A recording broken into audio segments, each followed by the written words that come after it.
મેં એક ભાઈને મેં પૂછ્યું, મેં કીધું તમે શું ધંધો કરો છો? મને કે હું હરપ પકડવાનો ધંધો કરું છું. તો મેં કીધું એને તમે ધંધો કયો છો?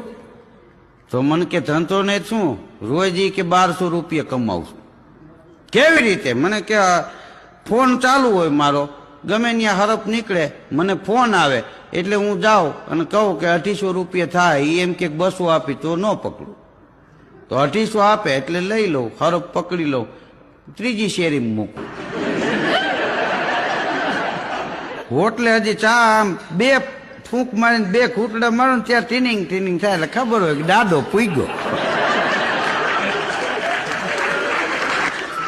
વળી કે 2800 રૂપિયા ત્યાંથી લઈ લઉં. પછી કીધું હાંજે, કે હાંજે એને પાછું કરંડિયામાં પૂરી દઉં, દૂધ પાઈ દઉં 1.5 લીટર. વળી સવારે 10:30 થી ધંધો ચાલુ.